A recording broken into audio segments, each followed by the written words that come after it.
Hello friends, welcome back to our channel. இன்னைக்கு நம்ம பார்க்க போகிற டிஷ் வந்து பம்கின் பாஸ்தா, அதாவது மஞ்சள் பூசணிக்கால பாஸ்தா எப்படி செய்யலாம்னு பார்க்க போகிறோம். இந்த டிஷ்ஷு குழந்தைங்களுக்கும் ரொம்ப பிடிக்கும். கண்டிப்பாக வீட்டில் செஞ்சு கொடுங்க. வாங்க வீடியோக்குள்ள போய் பார்க்கலாம். ஃபஸ்ட்டு எல்லோ பம்கின் ஒன்று எடுத்துக்கலாம். எடுத்துகிட்டு நல்லா அது பீலர் வச்சு பீல் பண்ணிக்கலாம்.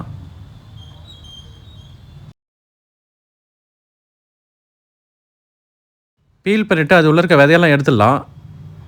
எடுத்துகிட்டு இந்த மாதிரி கட் பண்ணிக்கலாம். நெக்ஸ்ட்டு ஒரு உருளைக்கிழங்கு இந்த மாதிரி பீல் பண்ணிவிட்டு அதுவும் கட் பண்ணிக்கலாம்.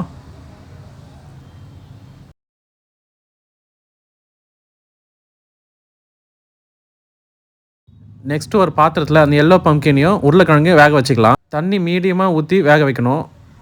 அப்புறம் வேக வச்சு ஸ்ட்ரெயின் பண்ணி எடுத்துகிட்டு நல்லா தண்ணி இல்லாமல் ட்ரை பண்ணிடணும். அப்புறமா அதை நல்லா மேஷர் வச்சு மேஷ் பண்ணி எடுத்துக்கலாம். இதோட ரேஷியோ வந்து பம்கின் ஒரு 100 கிராம் எடுக்கிறீங்கன்னா பொட்டேட்டோ ஒரு 50 கிராம் எடுக்கணும். இந்த மாதிரி மேஷ் பண்ணிவிட்டு அது கூட ஒரு 3 டேபிள் ஸ்பூன் மைதா ஆட் பண்ணிக்கலாம். மைதாவும் சால்ட் ஆட் பண்ணிவிட்டு அது ஒரு டோ மாதிரி மிக்ஸ் பண்ணிக்கலாம். சப்போஸ் உங்களுக்கு மைதா கம்மியாக இருக்க மாதிரி ஃபீல் ஆச்சுன்னா, டோ மிக்ஸ் பண்ண வரலன்னா மைதா இன்னும் கொஞ்சம் எக்ஸ்ட்ரா ஆட் பண்ணிக்கங்க.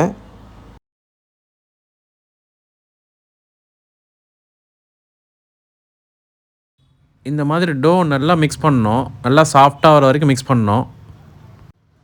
பண்ணிவிட்டு ஒரு 20 மினிட்ஸ் மாவு ஊற விடலாம். ஊற வச்சுட்டு அதுக்கப்புறமா இந்த மாதிரி சின்ன சின்ன பால் மாதிரி பண்ணி எடுத்துக்கலாம்.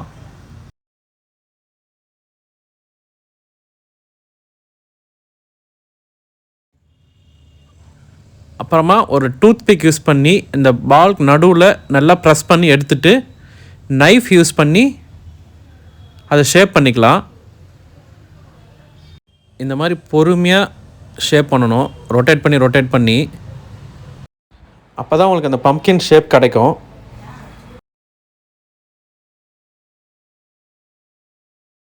பண்ணிவிட்டு இந்த பம்கினோட சீடு எடுத்து நடுவில் வச்சிடலாம், நல்லா ப்ரெஸ் பண்ணி. ஸோ பார்க்குறதுக்கு உங்களுக்கு பம்கின் மாதிரியே இருக்கும். ஸோ இந்த மாதிரி எல்லாத்தையும் இந்த மாதிரி பண்ணிக்கலாம்.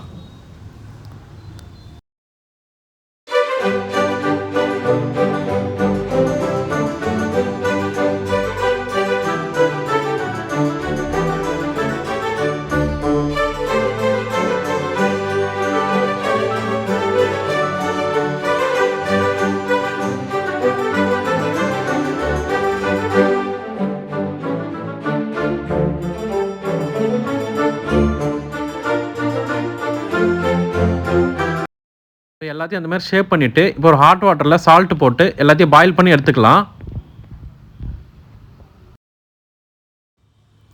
ஸ்லோவாக கொஞ்சம் கொஞ்சமாக உள்ளே போடுங்க, இல்லைனா அந்த ஷேப் மாறிடும்.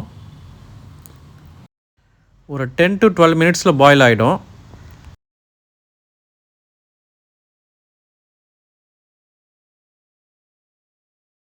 பாயில் ஆகிடுச்சு, ஸ்ட்ரெயின் பண்ணி எடுத்துக்கலாம்.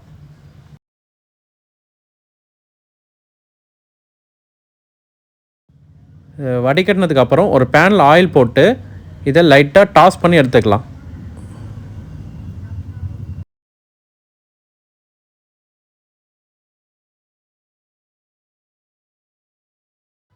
டாஸ் பண்ணியாச்சு. இது ஒரு சைடில் வச்சுட்டு இப்போ இன்னொரு பேனில் ஒரு ஸ்பூன் பட்டர் போட்டுட்டு அதில் கார்லிக் ஆட் பண்ணி ஃப்ரை பண்ணலாம்.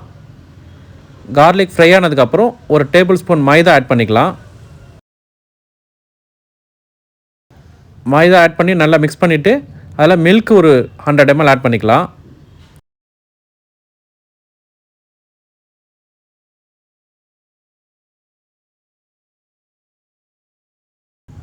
அப்புறம் அந்த சால்ட்டு, ஒரிகனோ, உங்களுக்கு பெப்பர் வேணும்னு ஆட் பண்ணிங்க. நான் வந்து ஆட் பண்ணல, ஏன்னா அந்த எல்லோயிஷ் கலர் வந்து சேஞ்ச் ஆகிடுன்றதுக்காக நான் ஆட் பண்ணல. உங்களுக்கு வேணும்னா நீங்கள் ஆட் பண்ணிக்கலாம். சாஸ் ரெடி ஆகிடுச்சு. இதை ஒரு பிளேட்டில் போட்டுட்டு நம்ம பாஸ்தா அரேஞ்ச் பண்ணிக்கலாம். இந்த மாதிரி 1 by 1 அரேஞ்ச் பண்ணிவிடுங்க, அப்போ தான் பார்க்கறதுக்கு நல்லாயிருக்கும்.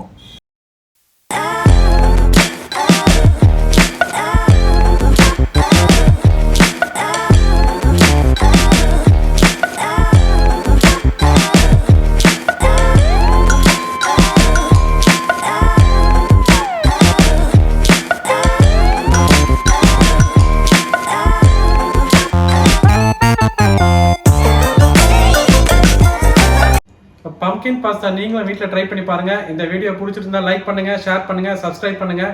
மறக்காமல் பெல் பட்டனை கிளிக் பண்ணுங்கள். இது வரைக்கும் ஆதரவு கொடுத்தவங்க எல்லாருக்கும் ரொம்ப நன்றி. சைனிங் ஆஃப் உங்கள் ராம்.